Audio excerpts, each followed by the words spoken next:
Alright guys, so I'm over in the grinding corner in my shop, and I'm going to show you the first step I take in converting 223 once fired brass into an eventual 300 Blackout. So I'm almost done here converting. I had 120 rounds of once fired 223 brass. I'm going to go ahead and finish up some of these on camera so you can kind of see my saw setup here. And I'll go through all this as well, but it'll kind of give you an idea of how quick and easy it is to convert. I mean, I've been out here, I don't know, 10 minutes, and I've got probably 100 cases done. Once you get in a rhythm of doing it, it goes pretty good. I've got a little catch tray here. It catches, I don't know, 8 or 9 out of 10 necks that come off the 223. You can kind of see that there, how much we're taking off that 223 brass. So it kind of minimizes my mess and my cleanup after I'm done. So I'll set up the camera and you can take a little look at some 223 trimming. So we'll take our once fired 223 case here, and we'll get the saw going and do some cutting.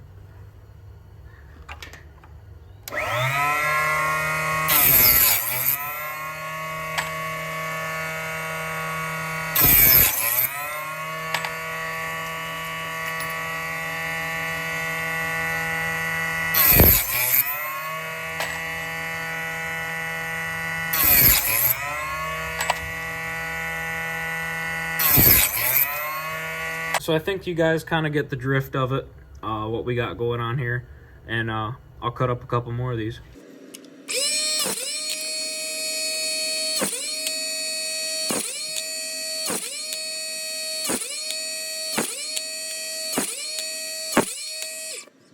So while I'm doing this, guys, I'm just going nice and slow. We obviously do have a spinning saw blade right here that will cut you pretty good if you get into it. So I'm just taking my 223 brass and making sure that I'm up against the stop right there. It's really hard to see. I'll see if I can insert a picture of it. There's a little adjustment, a little screw that goes in and out here. That's how you adjust your cut length. So when I put the brass in there, I'm just making sure that I have it all the way back towards that stop, and then, you know, making sure my fingers are clear, acknowledging those two things, and running our blade down to cut that brass up. So there we have it, 120 rounds of 223 cut down to 300 Blackout length. It's not cut to 300 Blackout length, but we're in the process of getting that overall brass length for 300 Blackout, and I'll explain that throughout the video here, but it's all cut down and it's ready to go in the tumbler. Alright folks, so we're over here at the other bench. I've got that cut down 223 brass. We're going to go ahead and throw it in the vibratory tumbler here. So again, this is just how I do it. I know that some guys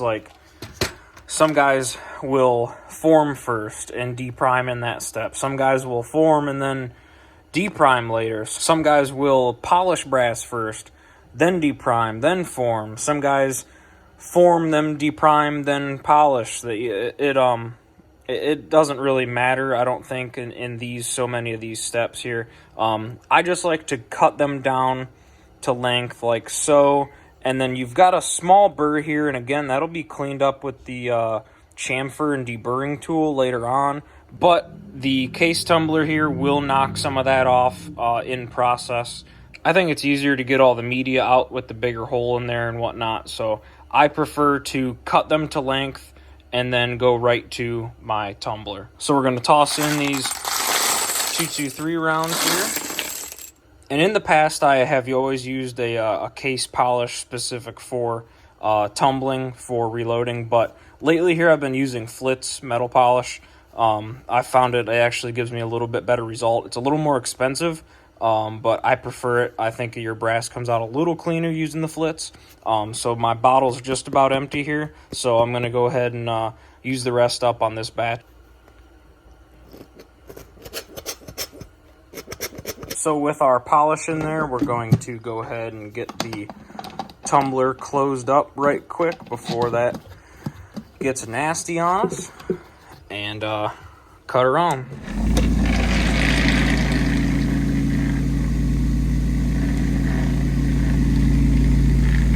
And I usually give my brass, I don't know, somewhere in the range of 3 hours, 4 hours with this Flitz. And this is just cheap Cabela's corncob media, so this is nothing fancy on the media side. But I found that around the 4 hour mark, my brass comes out super clean and really pretty, ready to be reloaded. So when this is done, I will go on to the next step. All right, guys, so with our 223 brass out of the tumbler, they're all nice and shiny and cleaned up now. We are going to chamfer and deburr them.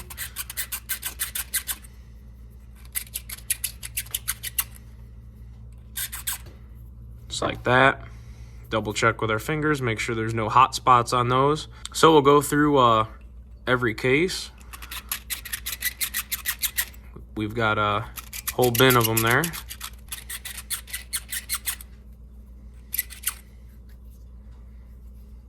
Cool. All right, so we're gonna go through all these dudes, chamfer, deburr them, and then we'll move to the next step. So with our cases here, chamfered and deburred, we're going to go ahead and lube them up. And I've been really liking the RCBS case slick. You can use Hornady Hot Shot or One Shot or whatever it's called, or really any, if you want to use the wax stuff if you want. Whatever case lube you prefer, doesn't really matter. This is just what I like. So, and you don't have to get crazy with it. That's actually probably way more than what I wanted to spray, but I'm trying to do it through a camera. So, all right. So while these are setting up a little bit, that case slick will dry on there or set up a little bit, we're going to head over to the press and I'm going to show you the next step. So like I said, there's more than one way to skin a cat. This is just how I do it. For the next step, we're going to need a 3/4 and a 1/2 inch open-ended wrench, and we're going to go ahead and pull the depriming pin out of our sizing die. So we use the 3/4 to hold the outside of the die and our 1/2 inch to break the center free, and it should be very tight. You can raise the ram up a little bit and it'll help catch your pin. So there we have our decapping pin out of the sizing die. We'll put them over here with our other dies. All right, so I try to set my camera up in a way that hopefully you can see it the best. So we've got our lubed up cases here. Let that set up for a little bit. We're gonna put those in the shell holder. Run them up, just nice and steady pressure till we hit that breakover, pull them down, and we have formed the neck on our 300 Blackout. Do that again here.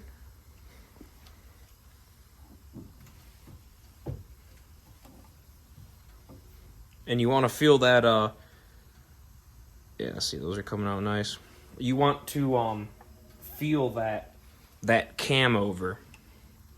If your die's set up properly, you should feel that cam over when you're going down there.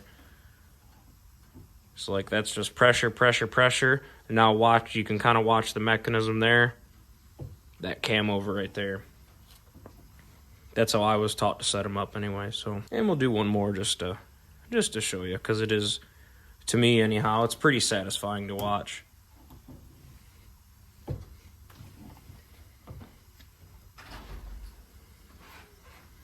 Cool, so I'll run through the rest of these guys, or a few anyhow, for video's sake, and then I'll show you what I do next.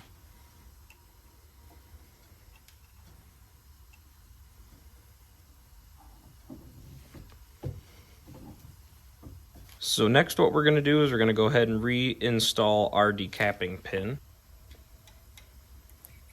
And every time I pull that pin out, I just wipe it off, clean it off with a cloth, paper towel, something along those lines, and kind of helps it from getting any nasty buildup on it, because those can over time get pretty nasty.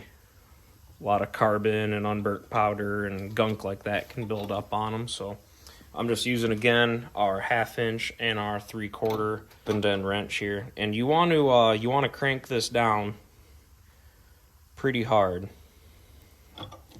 because believe it or not, it will push it up on you if you don't have it down quite hard enough. So reset our die. He's back with my alignment dots. and we'll move on. So now we have formed this once, but we still have a dead primer in there. So without wiping off any of that lube or anything, all we've done is reinstall our decapping pin. We're going to size once again. You see that primer pop out.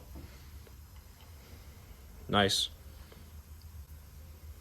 So I actually don't have that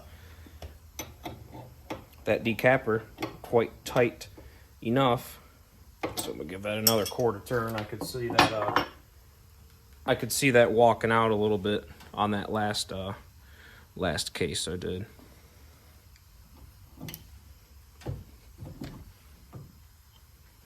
So that's what we're ending up with.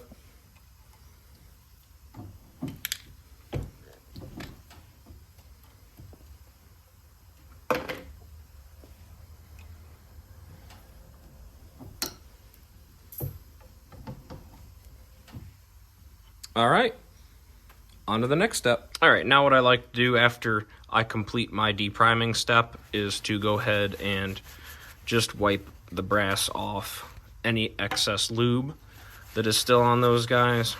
We'll just wipe them off quick with a cloth or a towel. You get a nice, shiny, brand new 300 Blackout. Look at that. We got a little dent on that guy, but I'm not loading for precision. I'm not shooting a precision match, long range match with these. As long as my brass is to SAMI spec, my loads are to SAMI spec. Everything is safe and done in a consistent manner that I can get practical accuracy out of these. Most of these are subsonic plinking loads or maybe small game hunting loads. So when I get little imperfections like that, I'm not perfect at reloading. I'm still learning a lot, but that stuff happens. And this is once fired brass, so depending on if this was shot out of an AR or something, sometimes those brass deflectors or the chamber itself can dent the side of the brass. So moving right along here, folks. Next, we are going to go ahead and trim our cases. So this part here really depends on how accurate you are. Very long ago in that first step where we cut these from the 223 brass, that's going to determine how much you're going to have to take off at this step. So with trial and error, my trim length on 300 Blackout to get ready to reload is 1.355 inches. And I've created a trim host here. This is my host cartridge. So this is what I use as a gauge to set up my trimmer here, and we're using the Frankfurt Arsenal Universal Case Trimmer, I think it's 3/8 that goes into pretty much any cordless drill nowadays, or cord drill, whatever you got. So we're going to check our overall length here, and it's not going to be much because, like I said, a lot of trial and error. I've got this pretty close. So we're at 1.370, 1.366, 1.370, 1.368. So we're right around that 1.3, right 1.369. So we're all over in that realm there. We're right around 1.363. So we are just long on our 1.355 that we're looking for. That's my trim length. You can do whatever your reloading manual, or that you like to trim to whatever length. 1.355 works for me. That's within my manual's specs. So that's, again, what I do. Don't do any of this that you don't know and you don't do your own data on. You don't do your own research on. This is just what works for me. So don't do what I do and then say that it blew your gun up or whatnot. I'm not putting this out there for you to copy. I'm just showing you my method so that you can develop your own method. And just remember to be safe and only, stay within the guidelines of your manual. So we do not have to trim hardly anything at all on these cases. So we're just this is already set up and locked down to my trim host. So I set my cordless drill on like 1 or 2. I set it lower in the range, and hopefully this doesn't come out super loud or stupid on the microphone. So if this is something that you guys are gonna kind of want to mess with, I think it's important that you get one of these. This is a Lyman case length headspace gauge for 300 Blackout specifically. So we have our cases here, and we're going to check each one of them in our case gauge. So we want to see that that is flush with either the lower extent or the higher extent of what is acceptable, and we are. And then this is also an overall length, and we are actually just barely. It's so hard to even see on the camera. So like I said, we're not trimming much off of these at all. So you want to make sure that and it should slide in like that. You should not have to, if you drop it in and it doesn't seat, if it sits up like that and you have to push it with your finger, it's not right. It should be free. Listen to that clunk. It should be free falling in there and free falling out. If it does not do that, something is not right. So we're going to take our brass, make sure our drill is going to the right, and we're going to insert into our little cutter. You can see the little window there.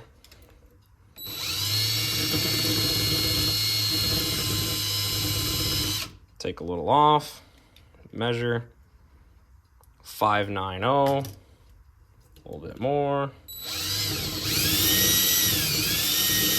And it should, I have it set to the stop of the trim host, so it should only go so far, but I still, I just don't ram it in there. I might take 3 or 4 passes with each brass, and you can kind of pay attention to when it's removing material. So we actually went a little shy on that. We're 5.3, and I'm shooting for 5.5, but again, we're right within that. We're right within that tolerance. If that's not going to make a difference for what I'm using these for, we're well within the safety margin, and we're well within the specs. So we're going to call that good, and we're going to do that with all these.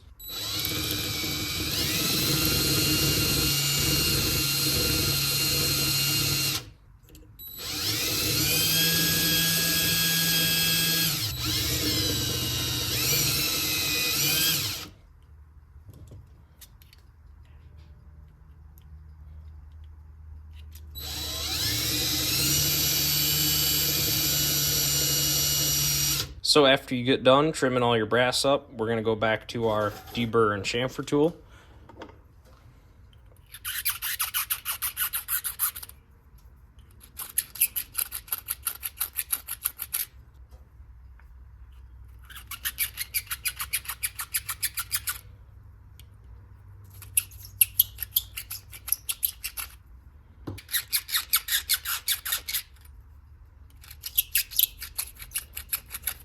One last step I like to do once I have everybody chamfered and deburred is to take a case brush and just give it a little clean out there. I'm on camera.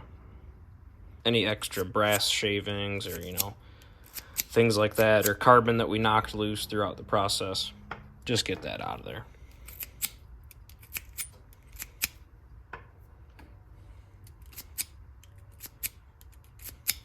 So for a proof of concept here, we've got a completely finished brass now, 1.355, and my trim length is 1.355. So we are on the money.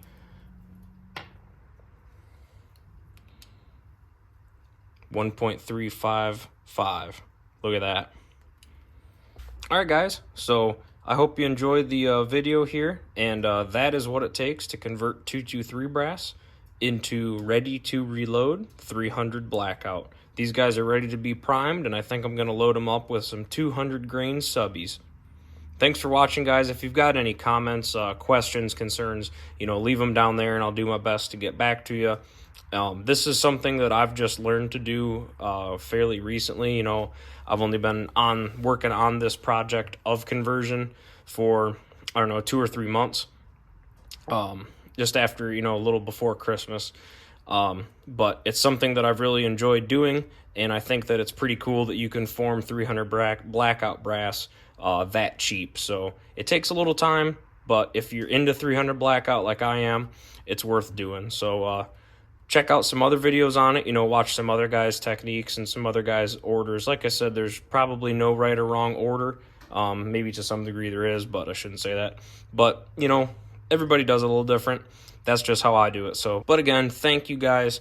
If you stuck around to the end, I super appreciate it, and I really hope that you enjoyed it. So keep on shooting, guys. Keep on training. Keep learning new things, and don't be afraid to step out of your comfort zone and, do what you got to do. So thanks again, guys. This is Aaron from Black Swamp Outdoors.